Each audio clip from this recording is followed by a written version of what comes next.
Muy buenas noches. El día de hoy, miércoles 11 de septiembre de 2024, es la tercera sesión del Club de Lectura Liberando la Tierra del escritor estadounidense Gary North. Vamos a empezar el día de hoy donde nos quedamos, que es el inicio del capítulo 2.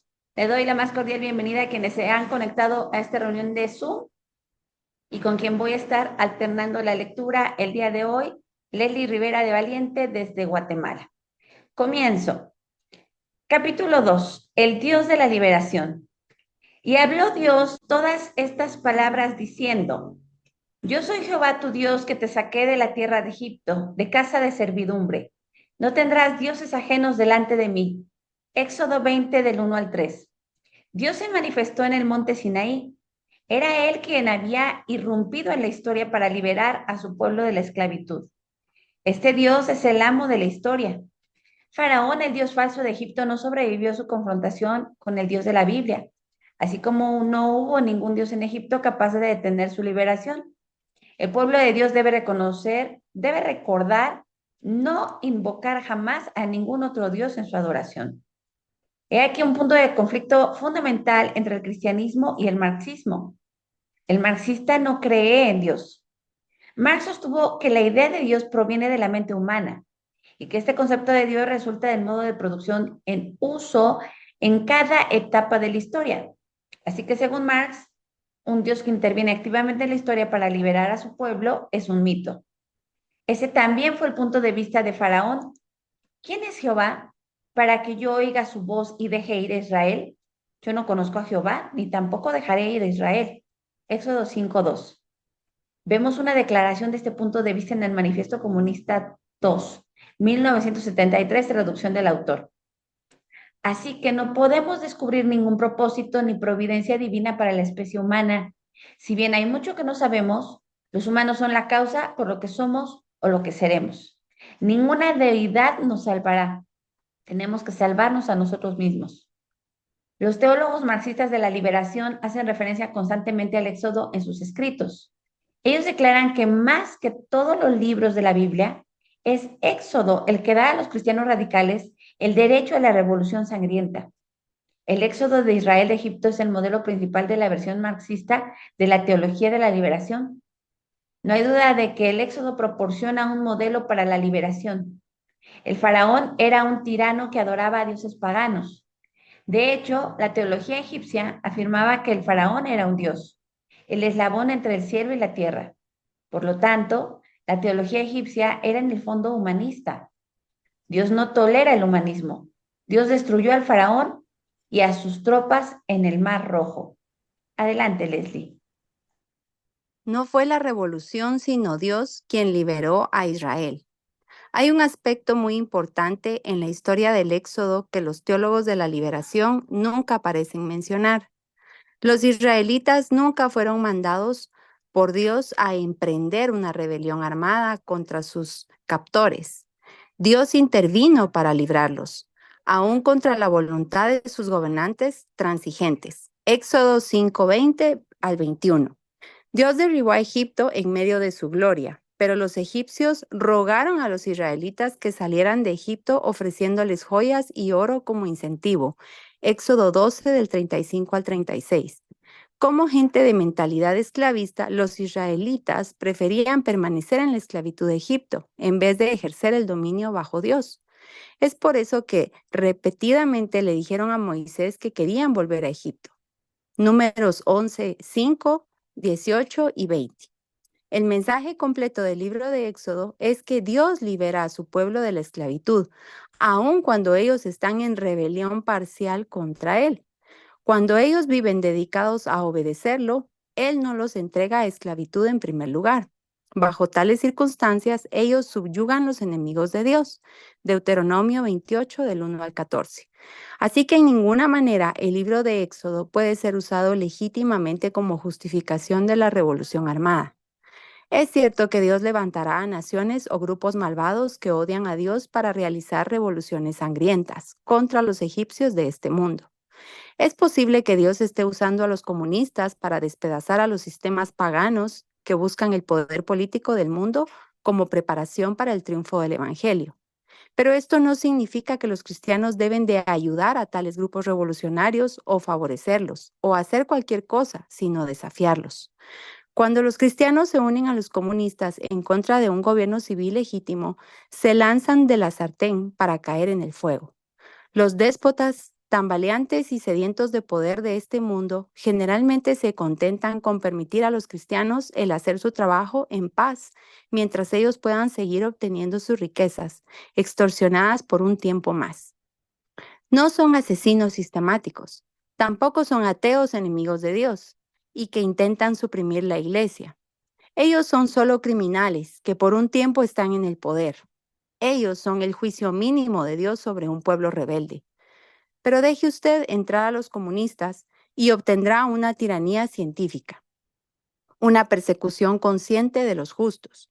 Los comunistas son a los dictadores lo que el hijo de Salomón, Roboam, fue a Salomón, y lo que Jeroboam fue a Roboam. Los jóvenes consejeros insensatos de Roboam le aconsejaron lo siguiente. Entonces los jóvenes que se habían criado con él le respondieron diciendo, así hablarás a este pueblo que te ha dicho estas palabras. Tu padre agravó nuestro yugo, mas tú disminúyenos algo. Así les hablarás. El menor dedo de los míos es más grueso que los lomos de mi padre. Ahora, pues mi padre os cargó de pesado yugo, mas yo añadiré a vuestro yugo. Mi padre os castigó con azotes, mas yo os castigaré con escorpiones. Primera de Reyes 12, del 10 al 11. Hubo entonces una rebelión contra Roboam por parte de Jeroboam, quien dirigió a las 10 tribus a formar una nación aparte. Pero ¿cuál fue el precio de esta rebelión de impuestos? La idolatría. Él los hizo adorar becerros de oro para establecer las bases de un nuevo reino político. Primera de Reyes 12 del 25 al 33. Los israelitas del reino del norte salieron de la sartén, los altos impuestos de Roboam, y cayeron en el fuego, la idolatría y eventualmente el cautiverio de los asirios. La experiencia rusa. En la Rusia zarista, antes de la revolución, entre 20 y 25 millones de personas, o sea, una tercera parte de la población de los rusos blancos, eran miembros de un grupo cristiano llamado los antiguos creyentes. Estos habían sido duramente perseguidos intermitentemente por la Iglesia del Estado, la Iglesia Ortodoxa rusa, a partir de 1660. Estos antiguos creyentes prefirieron la clandestinidad, escondiendo su adoración de las autoridades y conduciendo su religión como les parecía mejor. Se alejaron cuanto pudieron de los centros de poder. En 1883, el zar prohibió que los antiguos creyentes establecieran sus propias escuelas. La educación tenía que estar en las manos de la iglesia establecida y los líderes religiosos creían que los hijos de los antiguos creyentes podrían ser separados de la religión de sus padres. No fue sino después de la derrota de Rusia a manos de los japoneses en 1905 que las cosas mejoraron para los antiguos creyentes. Aún en enero de 1914, antes de la Segunda Guerra Mundial, el Ministerio de Educación implantó restricciones en el empleo de los antiguos creyentes como maestros. En su resentimiento en contra del zar y la Iglesia estatal, de vez en cuando los antiguos creyentes participaron en revueltas periódicas contra el Estado ruso. Cuando el sistema zarista se empezó a derrumbar en 1905, el Estado ya había perdido el apoyo de un gran segmento de su ciudadanía religiosa conservadora. Esa pérdida de apoyo ayudó a producir la revolución bolchevique, la cual colocó a los antiguos creyentes bajo mayor persecución que la del zar. Al retirarse de casi toda acción social positiva durante siglos, finalmente se cavaron su propia fosa. Algo similar sucedió cuando los nazis invadieron Ucrania en 1941. La persecución de los ucranianos, Rusia Occidental, por parte de los soviéticos en los años 30 había sido horrenda. Literalmente los habían matado de hambre. Fue durante esos años que Nikita Khrushchev ganó su reputación como el carnicero de Ucrania. Al principio, millones de ucranianos se unieron a los nazis, esperando la liberación del yugo del amo bolchevique. Pero los nazis impusieron otra tiranía tan mala como la de Stalin. Lo que había parecido ser liberación se convirtió en otra horrible tiranía con el espiritismo, el racismo y el socialismo como la nueva religión. en lugar del ateísmo y el comunismo bolchevique. No es bueno salirse de la sartén para caer en el fuego. Dios como libertador. En la introducción a los 10 mandamientos, Dios anunció que Él había intervenido decisiva y milagrosamente en la vida de los hebreos. Esta intervención fue radicalmente personal. Los eventos del Éxodo no se pueden explicar convincentemente como una serie de eventos naturales e impersonales. No pudo caber ninguna duda en la mente de los hebreos mosaicos que Dios había sido la fuente de su liberación de Egipto.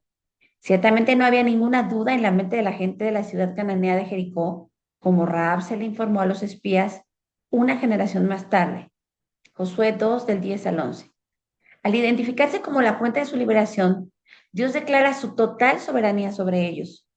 Un Dios que interviene en la historia no es un Dios distante. Él es un Dios de poder. Él posee el poder de cambiar a las naciones, los mares y la historia. Ningún otro Dios tiene tal poder. Por lo tanto, les es requerido adorarle solo a Él.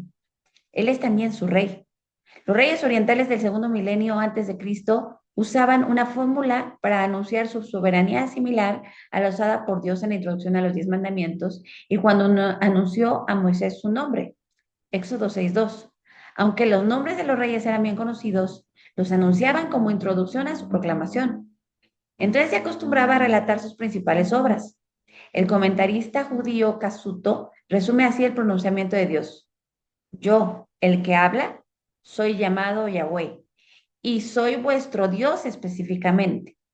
Aunque soy el Dios de toda la tierra, soy también vuestro Dios en el sentido de que en consideración a esta identificación os he escogido para ser el pueblo de mi posesión, de entre todos los pueblos de la tierra. Y soy yo quien os trajo fuera de la tierra de Egipto, no para moverlos de un lugar a otro, sino para liberarlos de la casa de la esclavitud. Por lo tanto, os conviene que me sirváis, no con temor y terror, que es la manera en que los otros pueblos adoran a sus dioses, sino con un sentido de amor y gratitud. Él es un Dios de poder y de ética. Ambos rasgos de la persona de Dios son revelados por su liberación de los hebreos de sus amos egipcios. A Él se le deben tanto amor como temor reverente. Los acontecimientos de la vida son controlados por un Dios que hace que su palabra se cumpla. Los hebreos tenían esto como la base histórica de su fe en Dios y su orden legal. Este orden legal se resume en los 10 mandamientos que siguen la introducción. Los mandamientos son la base del justo vivir. Toda la ley del Antiguo Testamento sirve como aplicación de los 10 mandamientos. Por lo tanto, tienen que ser considerados como base tanto de las instituciones sociales como de las relaciones interpersonales. En cada aspecto de la vida, la familia, los negocios, la asociación caritativa, el orden militar, la medicina, etcétera, la ley bíblica gobierna las acciones del hombre. Los hombres pueden escoger ignorar los requisitos de la ley, pero Dios castigó en Egipto y en el Mar Rojo a los que rechazaron de forma desafiante y flagrante la autoridad de su ley. Los israelitas habían vivido en carne propia los efectos institucionales de un orden social gobernado por una ley diferente a la Biblia. Habían sido esclavos. El Dios que los había liberado de la esclavitud ahora declara sus reglas fijas de justicia, no solo en lo particular, sino en lo social e institucional. Por lo tanto, el Dios de la liberación es simultáneamente el otorgador de la ley. El estrecho vínculo entre la ley bíblica y la libertad humana está basada en el carácter de Dios mismo. Los hebreos no podían haber malentendido esta relación entre la ley de Dios y la liberación.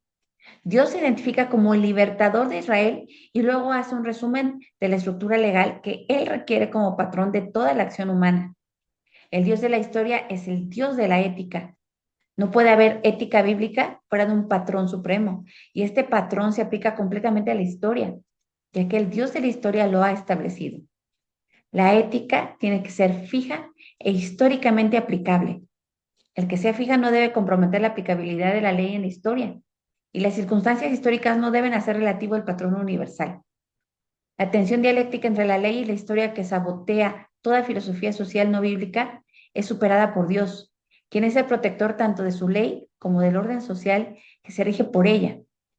Él es el garantizador de la aplicabilidad permanente de la ley, porque Él es el libertador en el tiempo y en la tierra.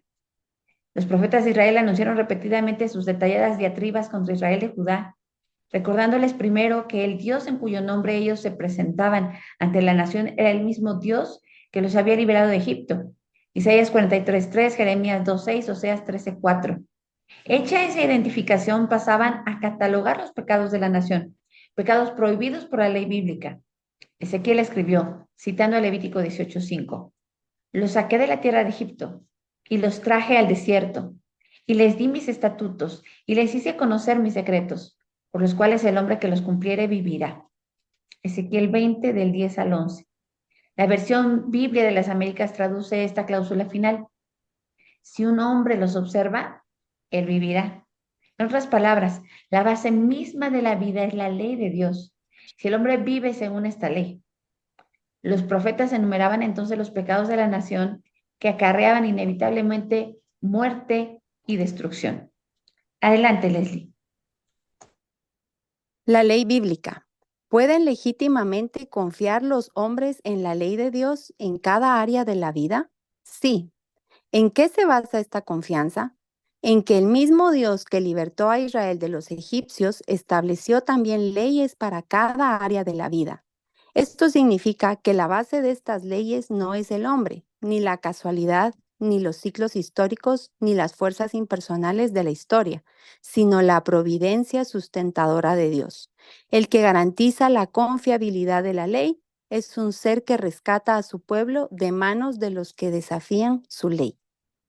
La ley bíblica es la ley de la liberación para los que sean liberados del pecado por la gracia regeneradora de Dios. Por lo tanto, la ley antibíblica es la ley de la esclavitud. Quienes proclaman la teología de la liberación, pero rehúsan llevarse por la revelación concreta y explícita de Dios respecto a la ley económica, son lobos vestidos de oveja.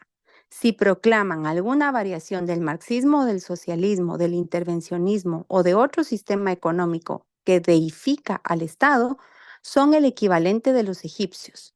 Si proclaman el anarquismo radical, edifican los cimientos de una reacción política y ética que ayudará a los que tratan de expandir los poderes del Estado. Los hombres no pueden vivir en la anarquía, el libertinaje, sexual o de cualquier otro tipo, que resulta necesariamente de la abolición de todas las leyes civiles. El anarquismo crea esta reacción. Históricamente, los anarquistas se unen a los marxistas revolucionarios al principio de una revolución, pero son destruidos invariablemente cuando sus antiguos aliados capturan el control del aparato coercitivo del Estado.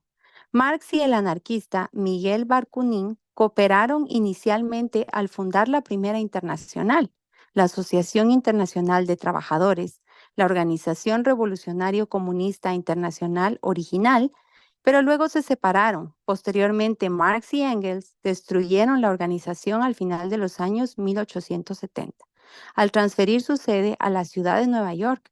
En vez de permitir que la organización cayera en manos de los seguidores de Bakunin, en el caso de la Revolución Rusa, los anarquistas fueron de entre los primeros disidentes detenidos por la Checa, la policía secreta de Lenin. La Biblia presenta una verdadera teología de la liberación y apoya una verdadera sociedad de liberación.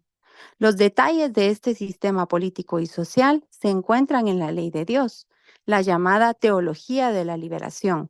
De las últimas décadas del siglo XX es con frecuencia una versión diluida del marxismo o de alguna forma de economía política socialista.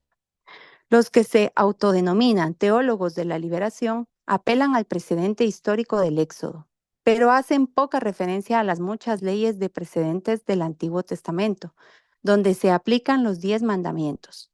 De hecho, los teólogos de la liberación niegan la vigencia continua de las leyes del Antiguo Testamento tocante a las relaciones económicas.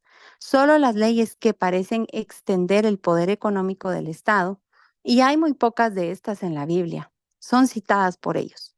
Este aspecto de escoger lo conveniente de la teología moderna de liberación, selección basada en los principios del socialismo y la revolución, y no los de la teología ortodoxa, socava la capacidad de la Iglesia para reconstruir las instituciones sociales según la palabra revelada de Dios.